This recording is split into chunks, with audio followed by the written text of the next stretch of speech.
አመሰግናለሁ እንግዲህ ለአድማጮች ምናልባት ጉዳዩን ለማስታወስ ያህል የኢትዮጵያና የሱዳን መሪዎች የተስማሙበት ነው በሰሜን ምዕራብ ኢትዮጵያ የድንበር ማካለል ለማድረግ ተስማምተዋል ይሄ ደግሞ ከኢትዮጵያ ህዝብ ፍላጎት ፍቃድ እንዲሁም ከምክር ቤቱ ሳይቀር ራሱ ከስርዓቱ ምክር ቤት ሳይቀር ፍቃድም ዕውቅናም የሌለው እንደሆነ የህዝባዊ ወያኔ ሓርነት ትግራይ መሪዎች ውስጡን ሲያደርጉ የነበሩትን አሁን በህጋዊ መልኩ ከጫፍ ሊያደርሱት እንደደረሱ ነው የሚነገረውና ያንን በተመለከተ እናንተ ለረጅም ዓመታት ስትሰሩ ቆይታችኋል መልሰው መድገም እንዳይሆንብኝ አድማጮች ብዙ ጥያቄ ልከዋል ለዛሬ የተወሰኑትን እናቀርባለን የመጀመሪያውን ጥያቄ ቀጥሎ አሰማለሁ ለተመቻቹ አጠር አድርጋችሁ ልትመልሱ ነው ካለን የጊዜ ሁኔታ አንፃር አቶ አገኘው እሱን በቀጥታ የሚመለከቱ ጥያቄዎች አሉ ከርሶ ልጀምር በጣም አመሰግናለሁ መሳይ ይሄ ጥያቄ በጣም ሰፊ ጥያቄ ነው አጠቃላይ የድንበሩን ሁኔታ ከሰርቬዩ ጀምሮ እስካሁን ያለበትና አቶ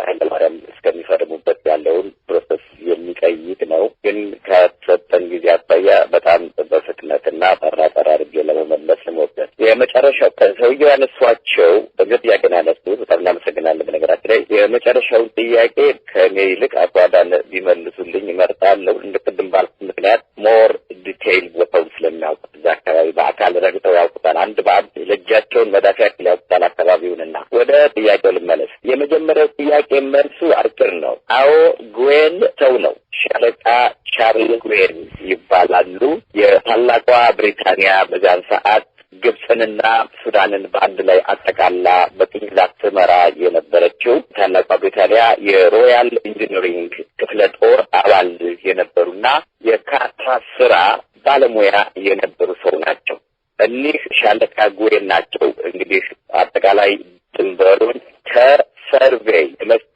ጥናት ጀምረው እስከ ማካለል ደረጃ የመጡት አሁን ሁለተኛው ጥያቄ የጉዌን መስመር ምንድነው የሚለው ነው የጉዌን መስመር ማለት ሻለቃ ጉዌን ሰርቬዩን ከሰሩ በኋላ ማለትም 1899 ሰርቬዩን ሰሩ 1901 እንደገና ሰርተው ካርታውን ነደፉ ከዛ በኋላ በ1902 ከውሉ ሳቸው በነደፉትና ባዘጋጁት መሰረት ከተፈረመ በኋላ በ1903 ሄደው የተከሉት ቦታ ነው የጉዌን መስመር የሚባለው እዚህ ላይ የኢትዮጵያ ህዝብ ማወቅ የሚገባውና መጠየቅ ያለበት ሰርቬዩ እንዴት ተሰራ ውሉ እንዴት ነው መፈራረም ደረጃ ደረሰ ሻለቃ ጉዌንስ ከምን ተነስቶ ማን አዞ ከማን ጋር ሆኖ ሄዶች ካሉ ቸተለ በትክክል ቸክሏል ወይ ይሄንን ችካል ነው ወይ ያሁኑ ያለው መንግስት የሚቀበለው ጥያቄው እንብለዋል አጥሚልክ ፈርመዋል ወይ አጥያለስላስስ ይሄንን ተቀብለዋል ወይ በርግስ ነው የሚለው አሁን የጉዌንን መስመር ማለት ምን እንደሆነ የሚተናገር ያለው ጭታድ የቸከለበትን ነው የጉዌን መስመር ይመነው ይሄንን መስመር ስናወራ ስለ ፊርማው ስለ ሁለተኛው ጥያቄም ሞር ገባበታለን በመጀመሪያ እንግሊዝ ወደዛ አካባቢ የመጣችው ሁለቱን ሀገሮች በቅኝ ግዛት ተገዛ ስለነበር ነው መጣች ከአፄ ምኒልክ ጋር ፊርማ መፈራረም ፈለጉ የምዕራቡን መሬት ምዕራብ ኢትዮጵያን ከሱዳን ጋር የሚያዋስናትን ማለት ነው እና ኮሎኔል ሮድ የሚባል የዲፕሎማት ከፍተኛ ዲፕሎማት ነበር የመጣው መጀመሪያ ጊዜ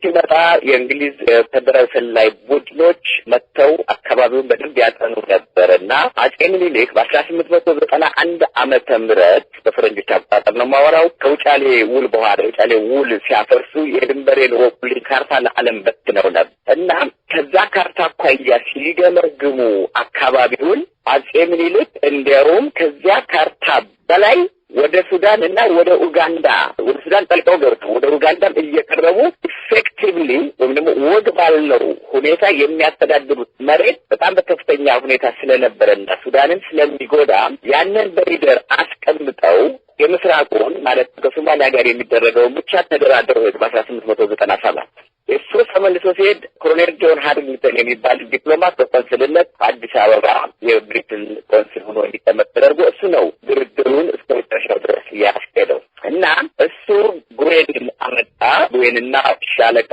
ኦሲን የሚባሉ የሮያል ኢንጂነሪንግ አባላት መጥተው ሰርቬይ ሰሩ ሰርቬይ ሲሰራ ሃሪንግተንና አፄ ምኒልክ የተስማሙባቸው ቅድመ ስምምነቶች ነበሩ እነዚያን ቅድመ ስምምነቶች እያጣመመ ካርታውን ለእንግሊዝ ወይም ደግሞ ለሱዳን በሚጠቅም መልኩ ሰርቬውን ሰራው። ሻለቃ ጉዌን ሰርቬይ ነው ልባጉ ንድፉ ገና ያልተፈረመበት ገና ንድፉ። ለምሳሌ አንዱ ትልቅ ደባ ተሰራው ጊዘን የምትባል ወረዳ አሶሳ የምታዋስን አለች እና ይቺ ጊዘን የምትባል ወረዳ ቤኒሻንጉሎችም የፋዙሊ ሱዳኖችም ይፈልጓታል። በመጀመሪያ ደረጃ ነፋዙሊ ሁሉ ነሮዛሬ ሁሉ ነፋዶ ሳሾዳ ሁሉ እንግሊዞች ከመምጣታቸው በፊት የኛ ነበር። የኛ ትልቅ ዓላማ የሚለበለቡባቸው ቦታዎች ነበሩ። ፋሽኩዳ ማለት ኢትዮጵያ ሕዝብ እንዲገባው ባሮና ነጭ አባሪ የሚገናኙበት ቦታ ምን ያህል ጥልቀት እንዳለ እንድታውቁት። እነ ካርኮግ የሚባሉ እነ ሮዛሬ የሚባሉ ሮዛሬ የሱዳን አሁን ትልቁ ግድብ የሚገኝበት አባይ ወንዝ ላይ ሱዳን ውስጥ ከገባ በኋላ ከላይ ቶማት የሚባል ቦታ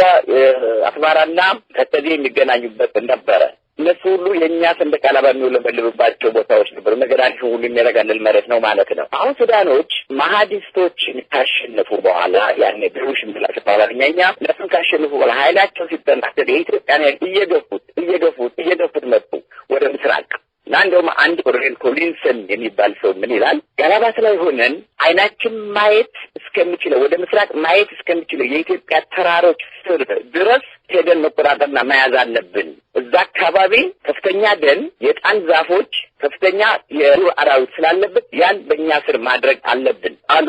ያ የኢትዮጵያ ይዞታ ነው ብለው ሊሰጡ አስበው የነበረው ሁሉ ገፍተው ከመቋቋም ነው ሰርቬይ እንዲሰራ የተደረገው። ኃይላቸውን አጠናክረው አጼ ምኒልክን ማስጨነቅ ጀመሩ። ሌላ ተጨማሪ ኃይል ሊያመጡ የፈለጉት ልካየት ነው ከደቡብ አፍሪካ ነው። በደቡብ አፍሪካ ውስጥ ትልቅ ጦርነት ነበረባቸው። ከዛ ላይ በአሸናፊነት ሲወጡ አሁን ኃይላቸውን አጠናክረው ኢትዮጵያ ላይ ማሳረፍ ነው የፈለጉት። ይሄ ተመክሮበት ያለቀ ጉዳይ ነው። ጥናት ተደርጓል። ሊያሳምጹ የሚፈልጓቸውን የድንበር አካባቢ ብሔረሰቦች ሁሉ አጥንተው ጨርሰዋል። የአጼ ምኒልክ የመሳሪያ ዲፖዎች የት እንዳሉ ሁሉ ጥናት ተደርጓል። ሃሪንግተን ይሄን እያጠና ለውጭ ጉዳይ ሚኒስቴር ሪፖርት እንዲያደርጉ ተደርጓል። የሁሉ ዝግጅት የሚያሳየው አጼ ምኒልክ እንዲብሉ ለመምታት ነው እና ሃሪንግተን አጠንቅቋቸዋል። ይሄ የግብጽ ነው ወይም ደግሞ የሱዳን ነው የምንለው መሬት ካልወሰድን ድረስ የምንጠቀመውን ኃይል ሁሉ እንጠቀማለንና የመጨረሻ ማስጠንቀቂያ እንሰጠዋለን ብሎ ሁሉ አስጠንቅቋቸዋል እና አጼ ምኒልክ ከዛ ሰርቬው ተሰራ። የሰርቬው ስራ እንዳልኩት በቅድመ ስምምነቱ መሰረት ሲሰራ ቅድም ወደ አነሳኋት ወደ ጊዘን ልውሰዳችሁና ጊዘን ትወሰናለች የተባለው በጋራ የድንበር ኮሚሽን ተገኝቶ ቦታው ላይ የይገባኛል ጥያቄ ያቀረቡትን የቤኒሻንጉል መሪዎችና የፋዙሊ መሪዎች እነሱ ጉዳይ አሰስ አድርጎ መርምሮ እሱ ይፈርዳል ነው የሚለው። ጉዌን ግን ያደረገው ምንድነው? ራሱ እና አንድ የግብጽ መኮንን ልብ አድርጎ እነሱ የኛ ሰዎች አልቀረቡም ቤኒሻንጉሎቹ ሱዳኖቹን ብቻ አነጋግሮ ወደ ሱዳን መሆን አለባት ብሎ ትንሽ የተራራ ጫፍ ነው መሰል ብቻ ለኢትዮጵያ ትቶ የቀረ ሙሉ ወረዳውን ለሱዳን ነው ያደረገላት እና ምን ይላል እዚህ ላይ የሱዳን መንግስት ይሄንን ቦታ ካልፈለገው ወይም የእንግሊዝ መንግስት ይሄን ቦታ ካልፈለገው በምትኩ ሌላ ቦታ ላይ መተማ አካባቢ መሬት እንወስዳለን ብሎ አሰበ። በዚያ መልኩ ለጊዜው ወደ ሱዳን ከለላት። እንዲህ ያደረገው ቻት በረቂቅ ስምምነት ለምሳሌ መንዜ ተራራ የሚባል አለ አጠገብ ያሁኑ አቆሜዝላ አጠገብ በመንዜ ተራራ ላይ መስመሩ መሄድ አለበት ያልከ ስምምነቱ ላይ እሱ ግን መንዜን ተራራን ያደረገው ወደ ሱዳን ነው። መንዜ ብሎ የሱዳን እንግዲህ ተመልከቱ። ሌሎች ቦታዎች ሁሉ ቅድመ ስምምነቱ ላይ ነው ያዳላ ወደ ሱዳን ከለለ ማለት ንድፉን ሰራ። ለማንኛውም ከዚህ ንድፍ በኋላ በዚህ ንድፍ መሰረት ካርታ ተሰራና ያ ካርታ ላይ በጣም ብዙ መሬት ለቀዋል። አጼ ምኒልክ ተገደውም በተለያየ መልኩ በዚያ ካርታ ላይ ለማንኛውም መፈረም ተገደው ከፈረሙ በኋላ አጼ ምኒልክ ሰነዱ ይላል የስምምነት ሰነዱ ከካርታው ጋር አብሮ ተያይዞ ያለው ሰነድ አንቀጽ 1 መስመሮቹ በየት መሄድ እንዳለባቸው በተለይ 8 ዋና ቦታዎችን ጠቅሷል። ለ1600 ኪሎ ሜትር 8 የድንበር ነጥቦች በጣም ያንሳሉ።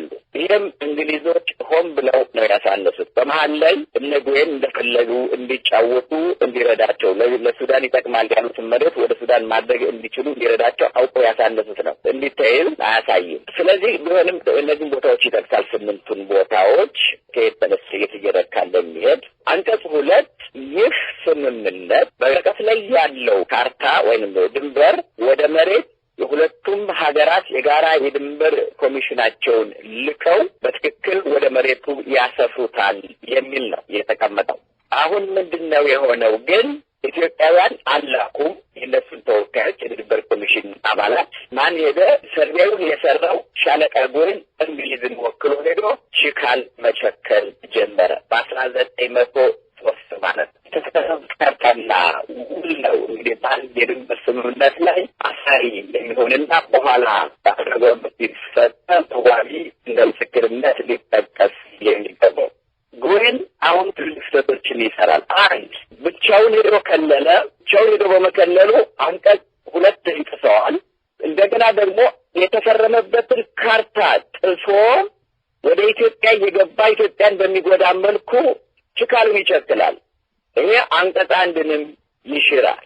ስለዚህ አጼ ምኒልክ ተገደው የፈረሙበት ካርታ በእንግሊዝ ስታሰምር ችካሉን ስትቸክል ጣሰችው። ይሄን ብቻ አይደለም ያደረገችው፣ እንደገና ሌላ ካርታ ሰርታ ችካሉን የሚያንጸባርቅ ችካሉ የት ላይ እንዳለ የሚያሳይ በችካሉ መሰረት ካርታ ተሰራና የእንግሊዝ ተወካይ ሃሪንግተን ከፈረመበት በኋላ ለአጼ ምኒልክ እንዲፈርሙበት ሰጥቷቸው አጼ ምኒልክ አልፈርምም አሉ። ይህ ማለት አጼ ምኒልክ እነመለስ እንደሚሉት ወይም ወያኔ እንደሚለው የጎይንን መስመር ወይም የጎይንን ችካል ተቀብለዋል የሚለውን ፎርሲፋይ የሚያደርግ ወይም የሚያስተባብል ነው። አጼ ምኒልክ ሊቀበሉ ኑሮ እንግሊዞች ከፈረሙ በኋላ እንዲፈርሙ ያቀረቡላቸውን ካርታ ይፈርሙ ነበር፣ አልፈረሙ። ስለዚህ አጼ ምኒልክ ይህን በማድረጋቸው የጎይንን መስመር ካለመቀበላቸውን በላይ የመጀመሪያውንም ውድቅ እንዲሆን ያደርጉ። የመጀመሪያው ራሳቸው እንግሊዞች ውድቅ አድርገውት ነው ሁለተኛ ካርታ የሰሩት። ስለዚህ የአጼ ኃይለ ሥላሴ መንግስትም የጎይንን መስመር አልተቀበለም፣ የደርግና ጭራሹንም አልተወያየበትምና አልተቀበለም። እና የጎይን መስመር ማለት ይሄ ነው። ምኒልክም ሆነ አጼ ኃይለ ሥላሴ ፈርመዋል የሚለው አልፈረሙም ሁሉም። እና ውሉ በአጠቃላይ ፈርሰ ኢትዮጵያዊ መንግስት ቢኖር ኑሮ ይሄ ውል ከፈረሰ ወደ ኋላ ሄዶ ዋቢ የሚያደርገው አጼ ምኒልክ በ1891 ለዓለም መንግስታት የበተኑትን ካርታ ይዞ በዚያ መሰረት ነበር ድንበሩን መጠየቅ የነበረበት። ወደ ኋላ ሄዶ ወደ ኢትዮጵያ ሰንደቅ ዓላማ ይውለበለብባቸው የነበሩትን ቦታዎች ሁሉ የኢትዮጵያ ናቸው ብሎ መጠየቅ ነበረበት። እዚህ ላይ ላብቃ መሰለኝ። እንግዲህ አድማጮች በታሪኩ ላይ በቂ ግንዛቤም ያገኙ ይመስለኛል። በተወሰነ ደረጃ እንግዲህ ሰፊ ፕሮግራም ሲኖረን ደግሞ በእያንዳንዱ በአጼ ኃይለ ሥላሴም በደርግ ጊዜም ከዛ በኋላ አሁን ባለው ስርዓትም የተካሄዱትን እንቅስቃሴዎች እንደሚገልጹልን ተስፋ አደርጋለሁ። አቶ አዳነ